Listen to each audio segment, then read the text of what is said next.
Hello friends, welcome to my YouTube channel. Friends, matrix and determinant topic की ये lecture number 4 है। हमने पिछले वीडियो में जो लेक्चर नंबर 3 था इस टॉपिक का, उसमें डिटर्मिनेंट्स के बारे में पढ़ा था। डिटर्मिनेंट्स कैसे फाइंड करते हैं और डिटर्मिनेंट्स की प्रॉपर्टीज़ देखी थी। इस वीडियो में हम डिटर्मिनेंट्स के कुछ और टॉपिक पढ़ेंगे, जिसमें है minor and cofactor, adjoint and it's properties, किसी मैट्रिक्स की एडजॉइंट कैसे फाइंड करते हैं और उसकी प्रॉपर्टीज़ देखेंगे। Singular and non singular matrices, inverse of A square of A matrix, inverse of A square matrix, properties of inverse of matrix. तो ये इम्पॉर्टेंट टॉपिक होंगे और इसके बाद हम देखेंगे कि कैसे कैसे क्वेश्चन इस टॉपिक से पूछे जाते हैं एग्ज़ाम में। तो हम ये प्री पॉइंट ऑफ व्यू से काफ़ी इम्पॉर्टेंट होगा ये वीडियो। इसमें सबसे इम्पॉर्टेंट है adjoint and inverse of square matrix और इसकी प्रॉपर्टीज़। डायरेक्ट प्रॉपर्टीज़ से क्वेश्चन पूछे जाते हैं। हम क्वेश्चन भी सॉल्व करेंगे, फिर देखेंगे कैसे क्वेश्चन पूछा जाता है। सबसे पहले हम देखेंगे कि माइनर ऑफ एलिमेंट्स।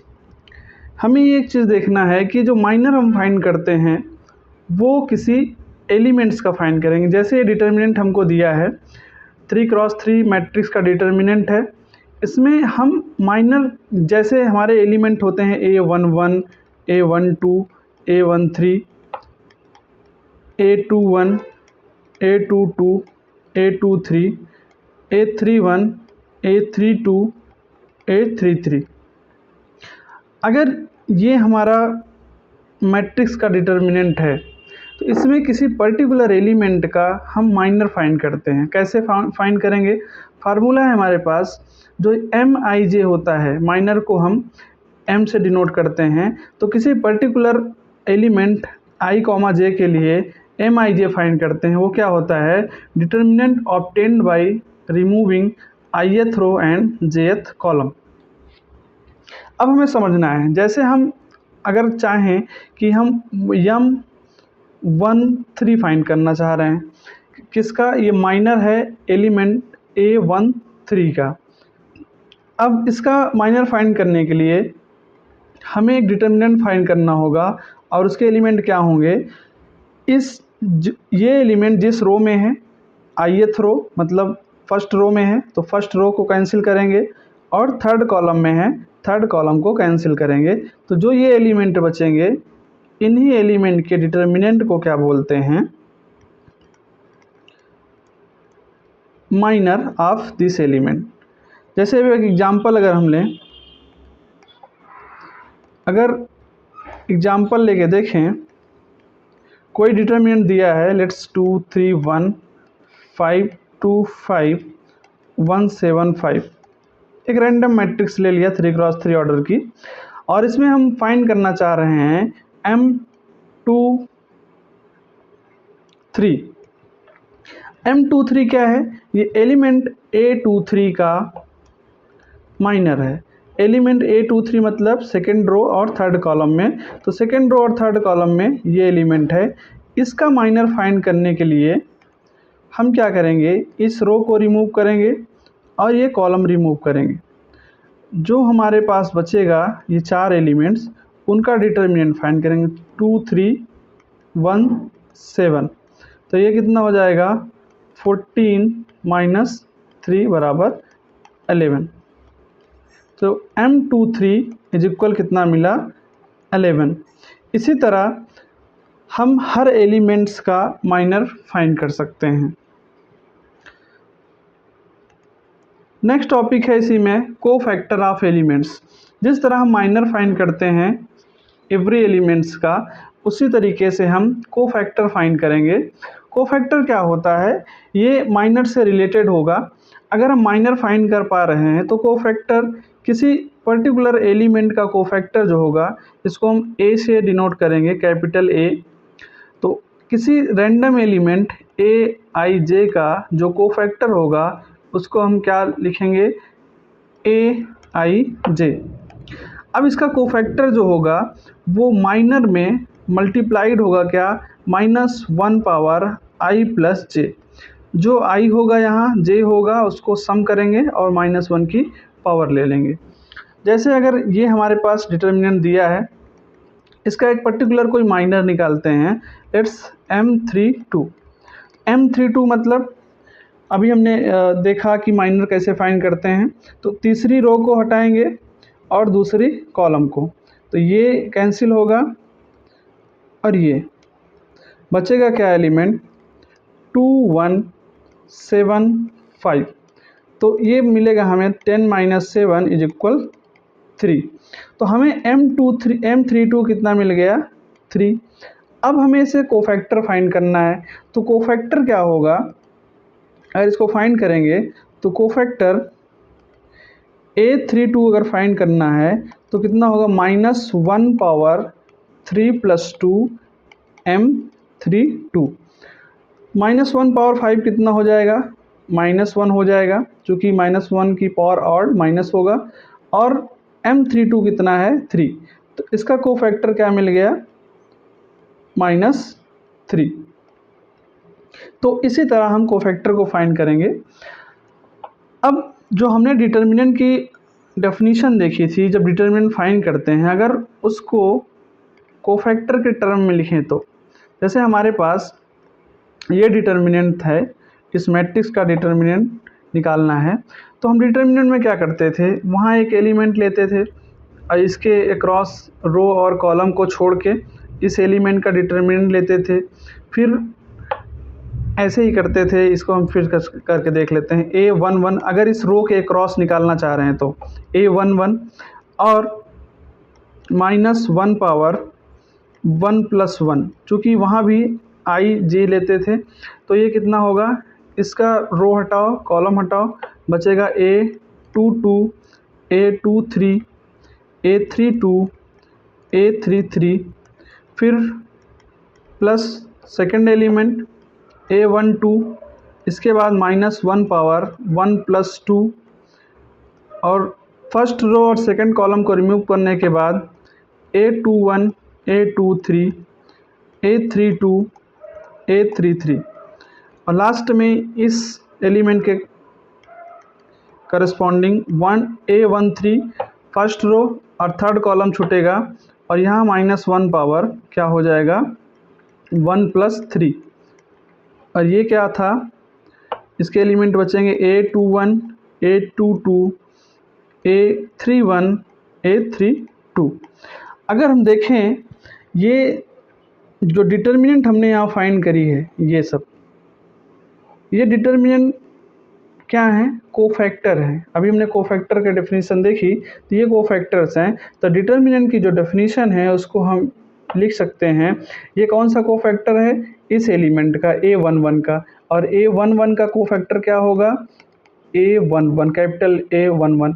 तो यहाँ हम इसको लिख सकते हैं, जो डिटर्मिनेंट हम फाइंड करते हैं उसको अगर कोफैक्टर की टर्म में लिखें तो ये हो जाएगा A11 इंटू, मतलब कोई एलिमेंट किसी रो या कॉलम के क्रॉस ले रहे हैं तो उस एलिमेंट को उसके कोफैक्टर से मल्टीप्लाई करके ऐड कर देंगे।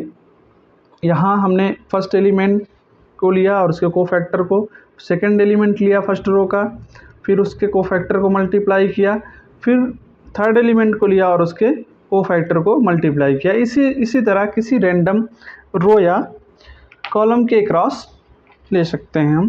तो ये हमारा रहा डिटर्मिनेंट कोफैक्टर के टर्म में। अब यहाँ हम देखेंगे कि डिटर्मिनेंट ऑफ कोफैक्टर्स, मतलब अगर हमारे पास कोई मैट्रिक्स है, लेट्स ये दिया है और उसका डिटर्मिनेंट डेल है, तो हम यहाँ अगर सारे एलिमेंट्स का कोफैक्टर फाइंड करेंगे तो A11 के करस्पॉन्डिंग क्या मिलेगा, कैपिटल A11, A12 के करस्पॉन्डिंग कैपिटल A12, इसी तरह सारे एलिमेंट का क्या मिलेगा हमें, कोफैक्टर। और उन कोफैक्टर से अगर एक मैट्रिक्स बनाएं तो उसका डिटर्मिनेंट कितना होगा, तो सिंपली जो डिटर्मिनेंट बनेगा कोफैक्टर्स का, उसका डिटर्मिनेंट होगा जो हमारी ओरिजिनल मैट्रिक्स है जिसका हमने कोफैक्टर फाइंड किया है उसका स्क्वायर। जैसे यहाँ डेल था, तो ये क्या होगा, डेल स्क्वायर। कभी कभी एग्जाम में पूछा जा सकता है कि अगर डिटर्मिनेंट दिया है किसी मैट्रिक्स का तो उसके कोफैक्टर से बने मैट्रिक्स का डिटर्मिनेंट क्या होगा, तो हमें ये ध्यान रखना होगा उसका सिंपली स्क्वायर होता है। नेक्स्ट टॉपिक है मोस्ट इम्पॉर्टेंट, कई सवाल इसमें से पूछे जाते हैं। एडजॉइंट ऑफ मैट्रिक्स क्या होता है। अगर हमारे पास कोई matrix let's say A11, A12, A13, A21, A22, A23, A31, A33, ये हमारे पास कोई मैट्रिक्स है, 3x3 हम एज्यूम कर रहे हैं। अब इसमें अगर हम देखें कि ये जो मैट्रिक्स B है ये क्या है, हमने इस सारे एलिमेंट्स का कोफैक्टर भी फाइंड करना देखा। कोफैक्टर कैसे फाइंड करते हैं, अगर सारे एलिमेंट का कोफैक्टर फाइंड करें और उसका एक मैट्रिक्स बनाएं, जैसे A11 के करस्पॉन्डिंग कोफैक्टर क्या मिलेगा, कैपिटल A11, इसके करस्पॉन्डिंग क्या मिलेगा, A12, इनका सबका एक मैट्रिक्स बनाएं। एडजॉइंट जो होता है, एडजॉइंट ऑफ A, वो क्या होगा, ये जो मैट्रिक्स है इसी का ट्रांसपोज होगा। तो अगर हम एडजॉइंट लिखना चाहें, एडजॉइंट का फार्मूला लिखें, तो जो एडजॉइंट ऑफ A होगा वो इसी मैट्रिक्स B का ट्रांसपोज होगा। Let's A11, A12, A13, A21, A22, A32, A31, A32, A33। तो ये हमारा एडजॉइंट किसका है, एक 3x3 मैट्रिक्स का। तो एडजॉइंट फाइंड करने के लिए हमें सबसे पहले क्या करना होगा, मैट्रिक्स के सारे एलिमेंट का कोफैक्टर फाइंड करना होगा।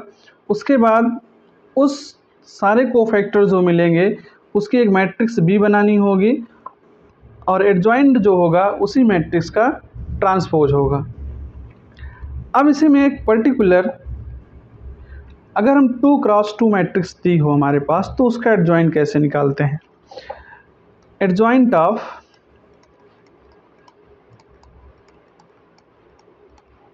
2x2 स्क्वायर मैट्रिक्स, लेट्स हमारे पास कोई मैट्रिक्स है A11, A12, A21, A22। यहाँ हम अगर कोफैक्टर फाइंड करने की कोशिश करेंगे तो हमारे पास A11 क्या मिलेगा, -1 पावर 1 + 1, और फर्स्ट रो फर्स्ट कॉलम छोड़ेंगे तो हमारे पास केवल एक एलिमेंट बचेगा, तो इसका डिटर्मिनेंट A22।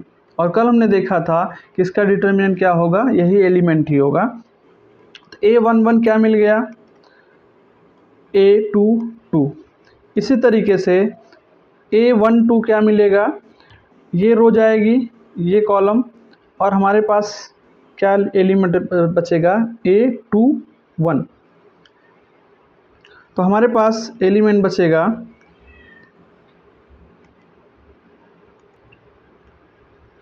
माइनस ऑफ, चूँकि अगर -1 पावर 1 + 2 लेंगे तो माइनस आएगा, और A21। इसी तरीके से A21 फाइंड करेंगे तो हमें ये रो और ये कॉलम छोड़ना पड़ेगा, तो A12 माइनस A12, और A22 फाइंड करेंगे तो सिंपली क्या मिलेगा, यही एलिमेंट मिलेगा A11, A11। अब इसकी मैट्रिक्स हम फॉर्म करते हैं, तो जो मैट्रिक्स B मिलेगी वो क्या होगी, matrix B A11, A12, A21, A22। अगर इसमें एलिमेंट अब पुट करें, जो हमने एलिमेंट्स फाइंड किए हैं ये सारे, तो इस मैट्रिक्स A की जो मैट्रिक्स बनेगी कोफैक्टर्स की, वो उसके एलिमेंट्स क्या होंगे, A22 स्मॉल में -A21, ये एलिमेंट आएगा यहाँ, -A12 और A11। अब एडजॉइंट फाइंड करना है तो हम क्या करेंगे, इसका ट्रांसपोज लेंगे। एडजॉइंट के लिए एडजॉइंट A क्या होगा, B ट्रांसपोज, तो ट्रांसपोज लेंगे तो हमें मिल जाएगा A22 -A21 -A12 A11। तो ये एडजॉइंट जो है इस मैट्रिक्स A का है। अब यहाँ हम देख सकते हैं कि जो डायगोनल के एलिमेंट हैं, अगर हमें शॉर्टकट से फाइंड करना है डायरेक्टली एडजॉइंट 2x2 मैट्रिक्स का, जो डायगोनल के एलिमेंट हैं वो आपस में क्या हुए हैं, इंटरचेंज हुए हैं। यहाँ देख सकते हैं A11 की जगह पर A22 आ गया है और A22 की जगह पर A11 आ गया है यहाँ से ये, और जो नॉन डायगोनल एलिमेंट्स हैं वो अपनी जगह पर हैं A21 और ये A12, उसमें बस माइनस साइन से मल्टीप्लाई हो गया है। तो एक हम एग्जांपल लेके देखते हैं कि 2x2 मैट्रिक्स का एडजॉइंट कैसे फाइंड करेंगे। एक एग्जांपल लेते हैं सिंपल सा 2x2 मैट्रिक्स 2 3 5 1। तो इसका एडजॉइंट हम फाइंड करें अगर, तो सिंपली हमने क्या कहा, डायगोनल से एलिमेंट्स इंटरचेंज हो जाएंगे, तो यहाँ 1 हो जाएगा, यहाँ 2, और नॉन डायगोनल से एलिमेंट्स क्या होंगे, उनमें माइनस मल्टीप्लाई हो जाएगा। तो सिंपल है 2x2 मैट्रिक्स का एडजॉइंट फाइंड करना। तो इसी तरीके से हम फाइंड कर सकते हैं। अब हम कुछ प्रॉपर्टीज़ देखेंगे एडजॉइंट की, काफ़ी इम्पॉर्टेंट हैं। इस पे कुछ क्वेश्चन भी देखेंगे कि किस तरीके के क्वेश्चन पूछे गए हैं। 1 बाय 1 देखेंगे। पहली प्रॉपर्टी है, अगर कोई जीरो मैट्रिक्स है, O मीन्स जीरो मैट्रिक्स, उसका एडजॉइंट फाइंड करेंगे तो वो क्या आएगा, जीरो मैट्रिक्स ही आएगा। ये किसी भी ऑर्डर का हो सकता है, n स्क्वायर ही होना चाहिए। यहाँ में एक बात ध्यान देना है कि जो एडजॉइंट हम फाइंड करते हैं वो एक स्क्वायर मैट्रिक्स का ही फाइंड करेंगे, तो its square matrix of order n ले सकते हैं। तो ये जीरो क्या है, ऑर्डर n का स्क्वायर, ऑर्डर n का जीरो मैट्रिक्स है। इसी तरीके से ऑर्डर n की जो आइडेंटिटी होती है in, उसका भी एडजॉइंट क्या होता है, in ही आएगा। नेक्स्ट, अगर किसी मैट्रिक्स में कोई स्केलर मल्टीप्लाई हुआ है k हमारा क्या है यहाँ, कोई स्केलर, तो अगर किसी मैट्रिक्स में स्केलर मल्टीप्लाई है और उसका एडजॉइंट फाइंड करेंगे तो सिंपली k बाहर आ जाएगा, k पावर n-1 होके, और n क्या यहाँ है, n ऑर्डर ऑफ मैट्रिक्स है। इसी तरीके से एडजॉइंट ऑफ A इन्वर्स अगर फाइंड करें तो वो एडजॉइंट A का इन्वर्स होगा। जैसे अगर हमें A का एडजॉइंट पता है, A का एडजॉइंट पता है, हमारे पास दिया है या हमने निकाल रखा है, और हमसे कोई पूछे कि A इन्वर्स का एडजॉइंट निकालो, तो सिंपली हम क्या करेंगे, इस एडजॉइंट का, अगर हम A इन्वर्स का एडजॉइंट फाइंड करेंगे तो इसी एडजॉइंट का इन्वर्स निकाल लेंगे, तो वो A इन्वर्स के एडजॉइंट के बराबर होगा।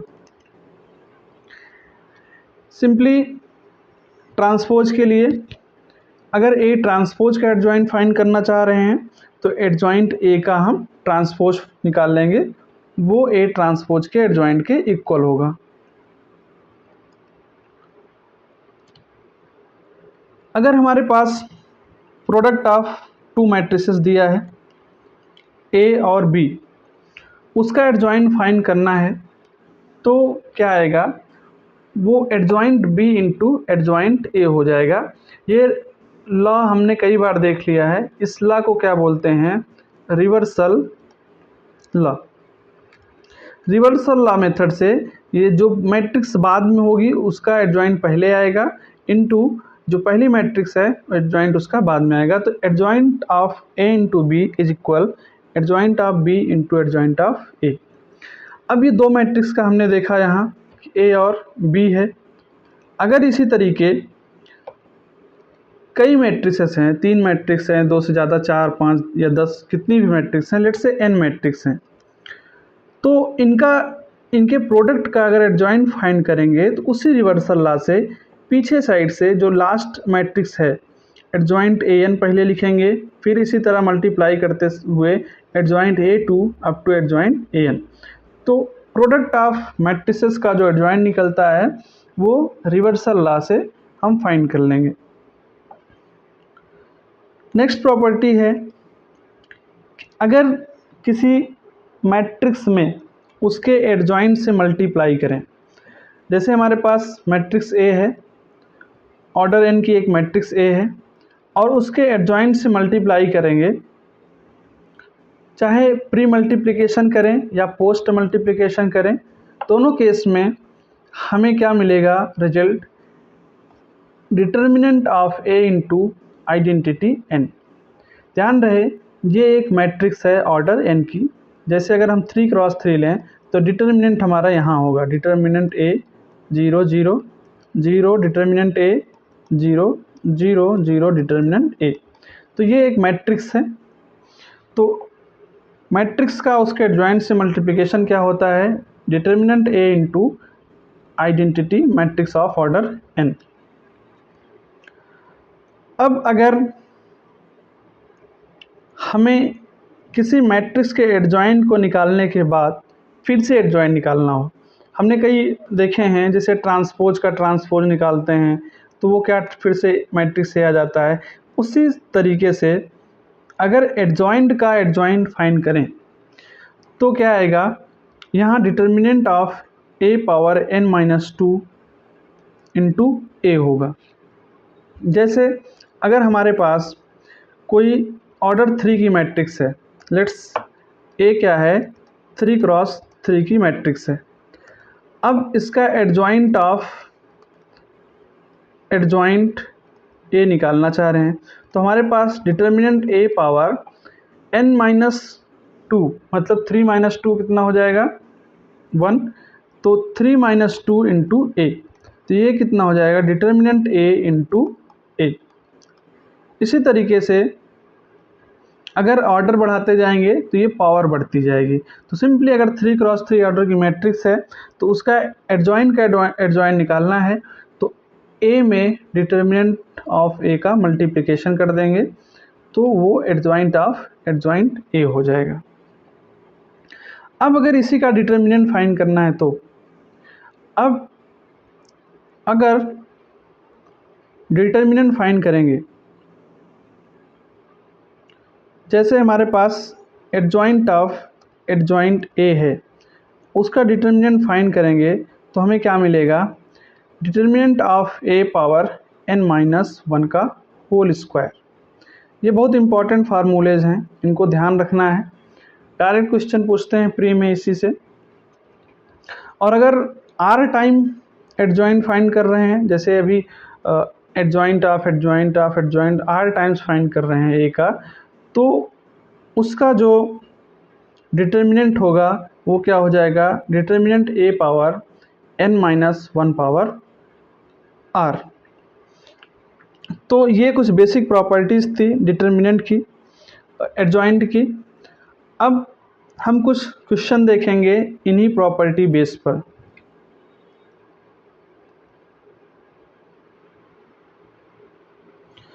हमने एडजॉइंट टॉपिक पे कुछ क्वेश्चन लिया है।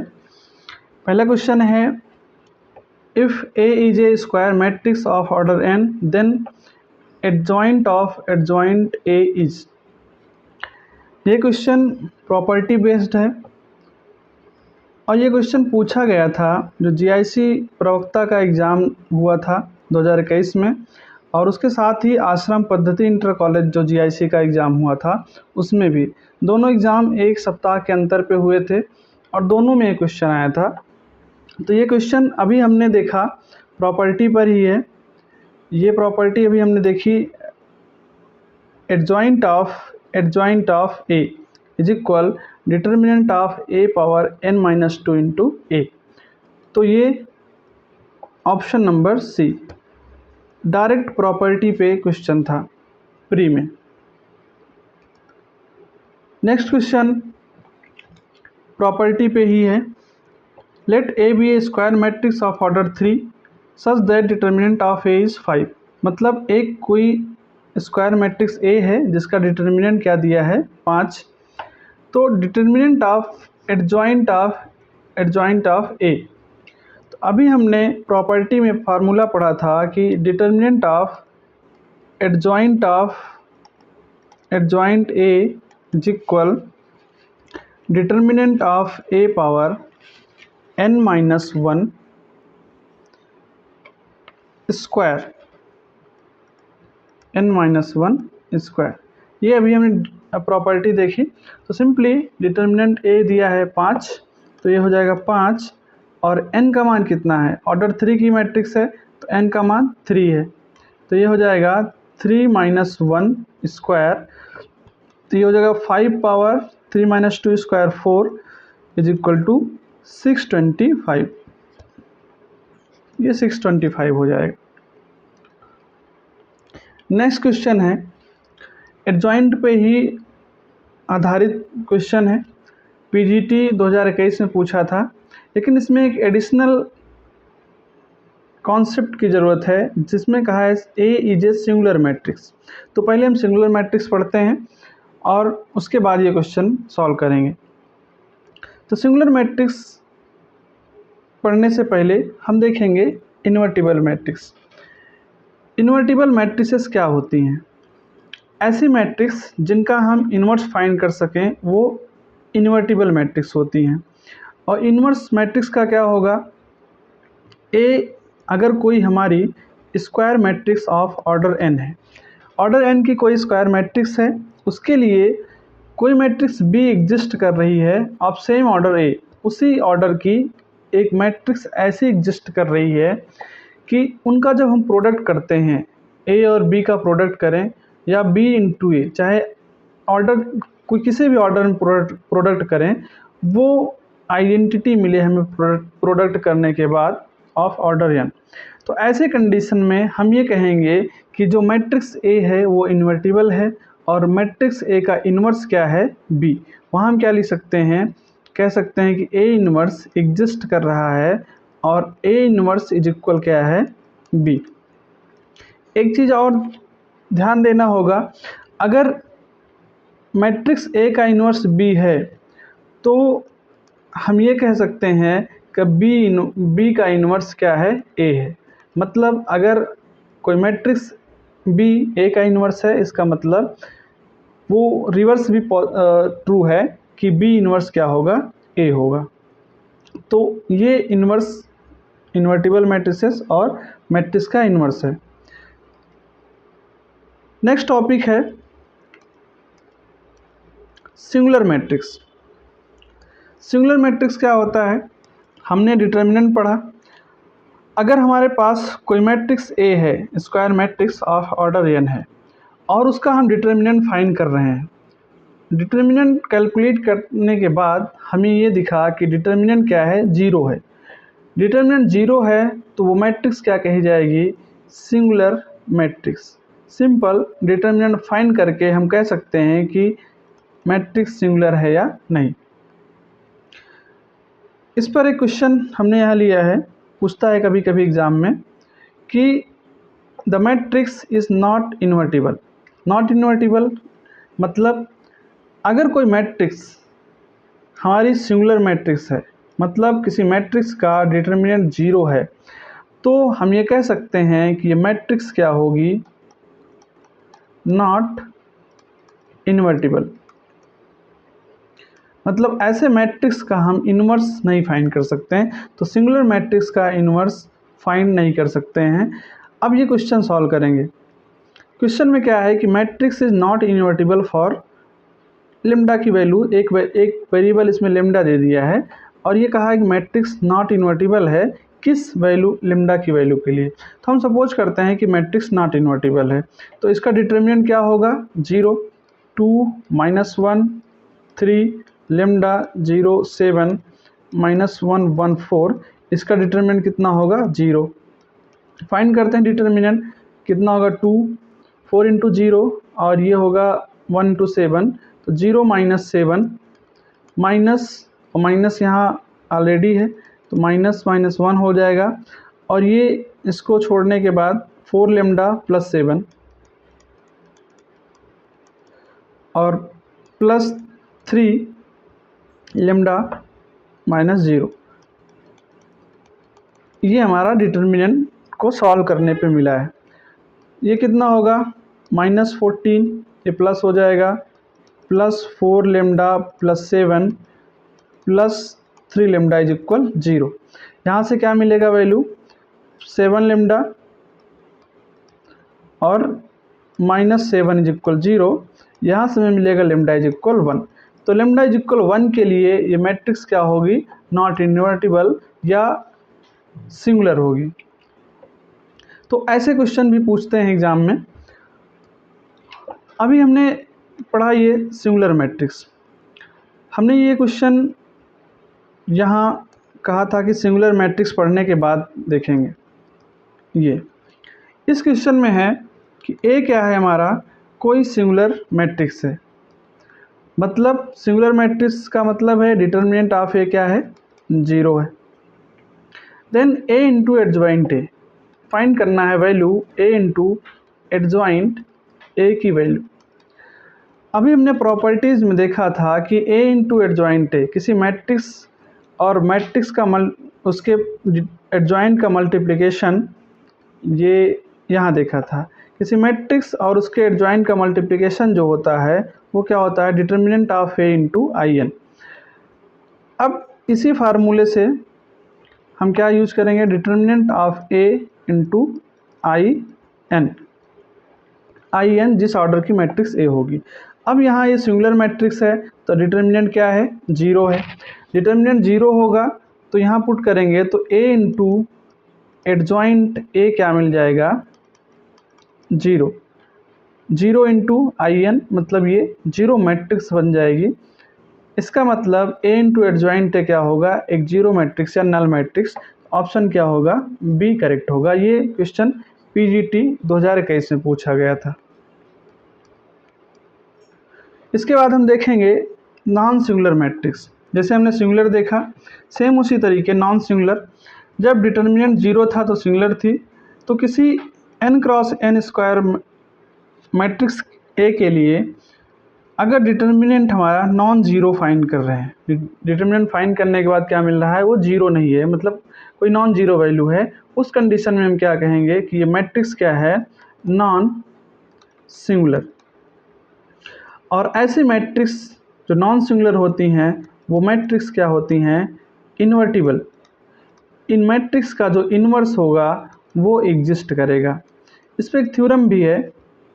थ्योरम ये है कि if A matrix is invertible if and only if it is non singular. मतलब अगर कोई मैट्रिक्स इन्वर्टिबल है, ए इन्वर्स एग्जिस्ट कर रहा है, इसका मतलब क्या है कि वो नॉन सिंगुलर है, मतलब उसका डिटर्मिनेंट 0 नहीं है। और ये रिवर्स में भी ट्रू है, अगर किसी मैट्रिक्स का डिटर्मिनेंट 0 नहीं है तो वो मैट्रिक्स क्या होगी इन्वर्टिबल, मतलब उसका इन्वर्स क्या होगा एग्जिस्ट करेगा। तो ये हमने देखा कि मैट्रिक्स का इन्वर्स एग्जिस्ट कब करता है कब नहीं करता है। तो जब मैट्रिक्स का डिटर्मिनेंट 0 होगा तो उस कंडीशन में इन्वर्स एग्जिस्ट नहीं करेगा, और डिटर्मिनेंट जब नॉन ज़ीरो होगा तो इन्वर्स एग्जिस्ट करेगा। तो अब फाइंड करते हैं कि इन्वर्स को कैलकुलेट कैसे करेंगे। अगर कोई मैट्रिक्स ए दिया है तो उसका इन्वर्स हम कैलकुलेट कैसे करेंगे। यहाँ भी हमने एक प्रॉपर्टी पढ़ी थी कि किसी मैट्रिक्स ए और उसका एडजॉइंट का मल्टीप्लिकेशन जो होता है वो ये होता है डिटर्मिनेंट ए इंटू आई। अब यहाँ से अगर हम प्री मल्टीप्लिकेशन करें ए का, चूँकि ए इन्वर्स का मल्टीप्लाई करेंगे तो हमें ये मिलेगा, वहाँ से फार्मूला मिल जाएगा A inverse is equal adjoint A by determinant A. चूँकि डिटर्मिनेंट ए डिनोमिनेटर में है तो ये इन्वर्स को एग्जिस्ट होने के लिए ए डिटर्मिनेंट ए को नॉन ज़ीरो होना पड़ेगा। और अभी हमने पढ़ा था कि डिटर्मिनेंट ए नॉन ज़ीरो होता है तो मैट्रिक्स क्या होती है, नॉन सिंगुलर। इसका मतलब कि अगर मैट्रिक्स का इन्वर्स एग्जिस्ट कर रहा है तो वो नॉन सिंगुलर होगी। तो इस फार्मूले पर हम इन्वर्स को कैलकुलेट करते हैं। क्या होता है प्रोसीजर कैलकुलेट करने का, वन बाय वन देखते हैं। क्योंकि इन्वर्स फाइंड करने के लिए हमें सबसे पहले क्या ज़रूरत होगी, हमें पहले ये पता करना पड़ेगा कि क्या मैट्रिक्स इन्वर्टिबल है या नहीं, मतलब सिंगुलर है या नॉन सिंगुलर है। तो सबसे पहले उसका हम डिटर्मिनेंट फाइंड करेंगे। डिटर्मिनेंट फाइंड करेंगे, अगर कोई matrix A of order N है, एन क्रॉस एन की, तो डिटर्मिनेंट ए फाइंड करेंगे। अगर डिटर्मिनेंट ए जीरो है तो इन्वर्स एग्जिस्ट नहीं होगा, तो इन्वर्स डज नॉट एग्जिस्ट, तो हम इन्वर्स फाइंड ही नहीं करेंगे। अगर हमें डिटर्मिनेंट नॉन जीरो मिल रहा है तो हम आगे बढ़ेंगे। इन्वर्स फाइंड करने में हमें डिटर्मिनेंट की ज़रूरत है और क्या ज़रूरत है, एडजॉइंट ए की। तो दूसरा स्टेप क्या है, एडजॉइंट ए फाइंड करेंगे।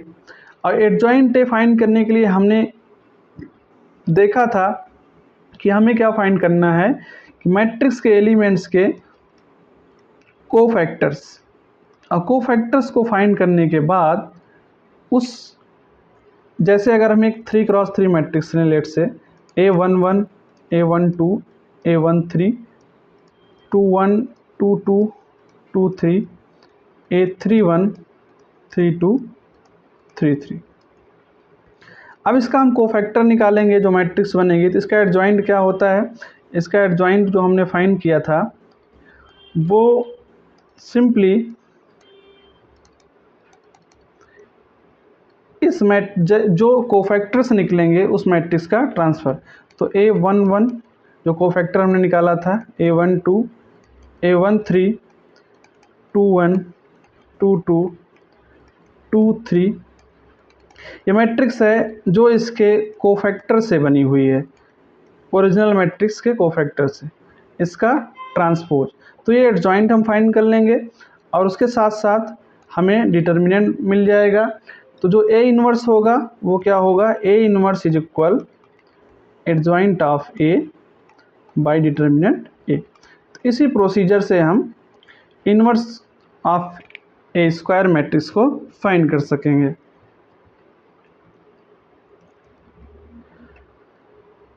अब हम देखेंगे कि मैट्रिक्स के जो इन्वर्स है उसकी कुछ properties of inverse of A square matrix. Important जो प्रॉपर्टीज़ हैं, अगर कोई मैट्रिक्स ए और बी का मल्टीप्लिकेशन आइडेंटिटी है तो हम कह सकते हैं कि जो बी है ए का इन्वर्स है, ए है बी का इन्वर्स। वो हमने शुरू में ही डेफिनीशन में देखा था। किसी मैट्रिक्स के इन्वर्स का अगर इन्वर्स निकालेंगे तो वो मैट्रिक्स हमें फिर से ओरिजिनल मैट्रिक्स मिलेगी। जैसे हम ट्रांसपोज का ट्रांसपोज निकाल रहे थे तो हमें क्या मिल रही थी, ओरिजिनल मैट्रिक्स ए मिल रहा था। तो उसी तरह अगर किसी मैट्रिक्स के इन्वर्स का इन्वर्स निकालेंगे तो वो हमें फिर से वही मैट्रिक्स मिलेगी जिसका हम इन्वर्स फाइंड कर रहे थे। नेक्स्ट है, अगर किसी मैट्रिक्स के इन्वर्स का ट्रांसपोज निकालना है तो हम उसके ट्रांसपोज का इन्वर्स निकाल लें, वो इनफ है। तो अगर चाहे इन्वर्स का ट्रांसपोज निकालिए चाहे ट्रांसपोज का इन्वर्स निकालिए, दोनों सेम होंगे। अगर किसी मैट्रिक्स के पावर, जो हमारे पास नेचुरल नंबर होनी चाहिए,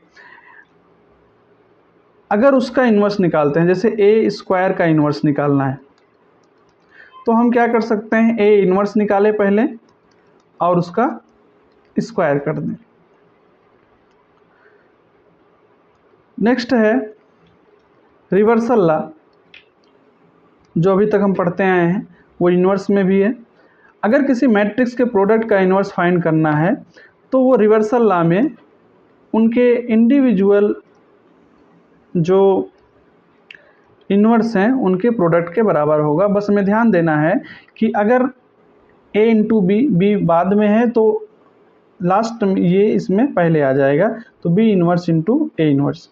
इसी तरह अगर मैट्रिक्स एक से ज़्यादा है, लेट्स अगर A1 A2 A3 ऐसे करके कई मैट्रिक्स हैं, an तक है, मान लीजिए an का इन्वर्स फाइंड करना है, कई मैट्रिक्स का प्रोडक्ट दिया है, तो ये रिवर्सल लॉ से an inverse into an minus 1 inverse ऐसे करते करते A2 इन्वर्स और A1 इन्वर्स, तो ये रिवर्सल लॉ से प्रोडक्ट ऑफ मैट्रिसेस का इन्वर्स फाइंड कर सकते हैं। नेक्स्ट है इसमें अगर ए कोई सिमेट्रिक मैट्रिक्स है। सिमेट्रिक मैट्रिक्स क्या होती है? किसी मैट्रिक्स का ट्रांसपोज अगर उसी मैट्रिक्स के बराबर हो जाए तो मैट्रिक्स क्या कहलाती है? Symmetric matrix. तो अगर मैट्रिक्स सिमेट्रिक है और नॉन सिंगुलर है, मतलब ये हमारा डिटर्मिनेंट ऑफ ए 0 नहीं है, तो ए इन्वर्स भी सिमेट्रिक होगी। मतलब ए इन्वर्स का भी ट्रांसपोज निकालेंगे तो हमें क्या मिलेगा? ए इन्वर्स। तो अगर सिमेट्रिक मैट्रिक्स नॉन सिंगुलर है तो उसका इन्वर्स भी क्या होगा? सिमेट्रिक होगा। नेक्स्ट प्रॉपर्टी है, अगर किसी मैट्रिक्स का डिटर्मिनेंट 0 नहीं है, मतलब नॉन सिंगुलर है, तो उस मैट्रिक्स के इन्वर्स का डिटर्मिनेंट फाइंड करेंगे तो 1 ऑफ डिटर्मिनेंट ऑफ ए हो जाएगा। इन्वर्स में कैंसिलेशन लॉ होल्ड करता है, मतलब अगर किसी मैट्रिक्स का इन्वर्स एग्जिस्ट कर रहा है, लेट्स हमने 3 मैट्रिक्स लिए है A B C, n cross n order की स्क्वायर मैट्रिसेस हैं सेम ऑर्डर की, और मैट्रिक्स ए का इन्वर्स एग्जिस्ट कर रहा है, ये नॉन सिंगुलर है, तो यहाँ कैंसिलेशन लॉ होल्ड करने का मतलब ए बी इज इक्वल ए सी को हम क्या लिख सकते हैं? बी बराबर सी, बी इक्वल सी।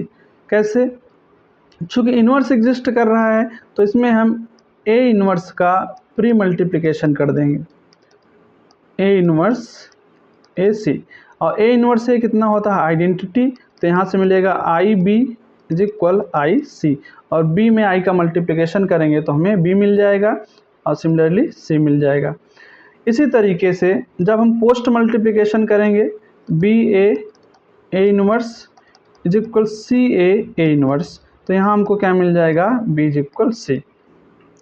तो कैंसिलेशन लॉ जो होता है वो पॉसिबल है अगर मैट्रिक्स हमारी क्या है? इन्वर्टिबल है। अब हम कुछ क्वेश्चन देखेंगे इन्हीं टॉपिक्स पे, एडजॉइंट और इन्वर्स दोनों को लेकर। फर्स्ट क्वेश्चन जो हमने लिया है उसमें दिया है कि यदि adjoint of any matrix B is equal A, और क्या दिया है कि डिटर्मिनेंट ऑफ पी और डिटर्मिनेंट ऑफ क्यू 1 दिया है, तो हमें फाइंड करना है adjoint of Q inverse B P inverse. अब हम देखेंगे कि कैसे प्रॉपर्टी का यूज करके इस क्वेश्चन को सॉल्व करेंगे। ये देखिए, प्रोडक्ट ऑफ 3 मैट्रिसेस का एडजॉइंट फाइंड करना है, तो रिवर्सल लॉ लगेगा, तो उस क्या आ जाएगा? Adjoint of P inverse into adjoint of B into adjoint of Q inverse. ये हमारा रिवर्सल लॉ है। अब हमने प्रॉपर्टी भी पढ़ी थी कि एडजॉइंट ऑफ ए इन्वर्स क्या होता है?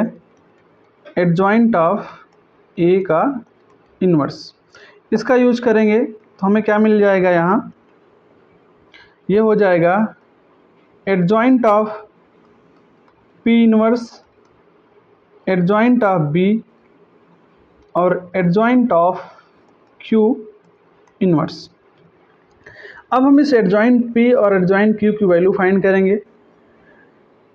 हम यहाँ से फाइंड कर सकते हैं, अगर पी इन्वर्स लिखें तो पी इन्वर्स का फार्मूला क्या होगा? Adjoint of P by determinant P, और डिटर्मिनेंट पी क्या है? डिटर्मिनेंट पी की वैल्यू 1 है, तो पी इन्वर्स क्या हो जाएगा? Adjoint of P। Similarly Q inverse क्या हो जाएगा, एडजॉइंट ऑफ Q। तो ये वैल्यूज़ यहाँ रख देंगे, यहाँ रखेंगे तो हमें क्या मिलेगा, ये हो जाएगा P इनवर्स और इसका होल इनवर्स एडजॉइंट B, और एडजॉइंट B की वैल्यू हमें शुरू में ही दिया है कि A है, तो इसकी वैल्यू क्या हो जाएगी A, और ये कितना हो जाएगा Q इनवर्स इनवर्स। तो ये हो जाएगा इनवर्स का इनवर्स, अभी प्रॉपर्टी हमने पढ़ी, सेम मैट्रिक्स P मिलेगी PAQ। तो प्रॉपर्टीज़ का इस्तेमाल करके हमने इसका आंसर निकाल लिया, और ऑप्शन कौन सा ट्रू होगा, C। नेक्स्ट क्वेश्चन है, if A cube is equal 0, 0 ये जीरो मैट्रिक्स है, then I plus A square is equal to, और 4 ऑप्शन दिए हैं। इस क्वेश्चन को थोड़ा सा इसमें अरेंजमेंट करना होगा। हमें क्या दिया है, A क्यूब इज इक्वल 0। अगर इसमें हम फाइंड करें I minus A cube find करें, I माइनस A क्यूब, तो ये A क्यूब को हम I minus A cube find करें, इसका इस्तेमाल करेंगे। यहाँ I को I क्यूब लिख सकते हैं, और अब यहाँ हम A cube minus B cube का फार्मूला इस्तेमाल करेंगे जो हम अलजेब्रा में पढ़ते हैं। तो कितना हो जाएगा, I minus A I square plus A into I plus A square. I cube I ही रहेगा, और A क्यूब की वैल्यू 0 दिया है, 0 0 मैट्रिक्स, और ये कितना हो जाएगा I माइनस A, और ये I स्क्वायर को I लिखेंगे प्लस A स्क्वायर। अब यहाँ देखेंगे ये I हो जाएगा, I is equal I minus I plus A square. अब ये देखिए दो मैट्रिक्स का प्रोडक्ट दिया है, ये और उनका मैट्रिक्स का प्रोडक्ट क्या आ रहा है, आइडेंटिटी। मतलब अगर A इंटू B आइडेंटिटी आ रहा है, तो जो A होगा B का इन्वर्स होगा, और B A का इन्वर्स होगा। तो यहाँ हम लिख सकते हैं कि जो I प्लस A स्क्वायर है वो I माइनस A का इन्वर्स होगा। तो ऑप्शन देखें तो हमारा कौन सा करेक्ट होगा, option number B। Next question हमने लिया है, if A is square matrix such that A square is equal A, then I minus A whole cube plus A is equal 2। इसकी वैल्यू फाइंड करनी है। यहाँ हम A माइनस B का whole cube का फार्मूला इस्तेमाल करेंगे। उसके लिए क्या होगा, I cube minus A cube minus 3AB, 3AB means 3IA, तो 3A हो जाएगा, और I माइनस A साथ में प्लस A है। अब I क्यूब को I लिखेंगे माइनस A क्यूब को हम लिख सकते हैं A square into A, minus इसको मल्टीप्लाई करेंगे अंदर, तो 3A plus 3A square plus A। हमें दिया है A square is equal A, तो यहाँ हो जाएगा I माइनस ये A हो जाएगा A इंटू A, तो ये कितना हो जाएगा A स्क्वायर हो जाएगा, माइनस 3A, और 3A स्क्वायर की जगह हम क्या इस्तेमाल करेंगे A, तो ये कितना हो जाएगा प्लस 3A और प्लस A। ये A स्क्वायर है, A स्क्वायर के बराबर फिर से A होगा, तो यहाँ हम क्या लिख सकते हैं I माइनस A, क्योंकि अगर इसको हम लिखें तो ये अगर A हटाएं तो ये स्क्वायर के बराबर, ये पूरा A स्क्वायर के बराबर होगा। तो ये A minus 3A plus 3A plus A और 3A सब कैंसिल आउट हो जाएगा, बचेगा I। तो इसका आंसर क्या होगा I। तो इस तरीके के क्वेश्चन हमने डिस्कस किए जिसमें मैट्रिक्स के इन्वर्स और साथ में एडजॉइंट का यूज है। जैसे इस क्वेश्चन को हमने देखा, यहाँ हम अलजेब्रा का इस्तेमाल किए हैं और इन्वर्स की प्रॉपर्टी का इस्तेमाल किए। इस क्वेश्चन में हमने एडजॉइंट की प्रॉपर्टी और इन्वर्स की प्रॉपर्टी दोनों का इस्तेमाल किया। तो ऐसे क्वेश्चन पूछे जाते हैं एग्ज़ाम में। तो आज के लेक्चर में हमने टॉपिक कवर किए, जिसमें हमने एडजॉइंट देखा, adjoint of matrix A square matrix. उसके बाद हमने मोस्ट इम्पॉर्टेंट टॉपिक जो नॉन सिंगुलर और सिंगुलर, उसके बाद हमने singular and non singular matrices देखी और उसके बाद हमने इनवर्स ऑफ मैट्रिक्स देखी, स्क्वायर मैट्रिक्स का, और साथ में इन सब के प्रॉपर्टीज़ भी देखा हमने। और उसके साथ साथ कुछ एग्ज़ाम में पूछे गए क्वेश्चन और कुछ इम्पॉर्टेंट क्वेश्चंस भी हमने डिस्कस किए। तो मैट्रिक्स और डिटर्मिनेंट की इस वीडियो में, जिसमें हमने ये इम्पॉर्टेंट टॉपिक्स कवर किए, नेक्स्ट वीडियो में हम मैट्रिक्स और डिटर्मिनेंट के कुछ नए टॉपिक के साथ मिलेंगे। चैनल पे बने रहिए। तब तक के लिए थैंक यू।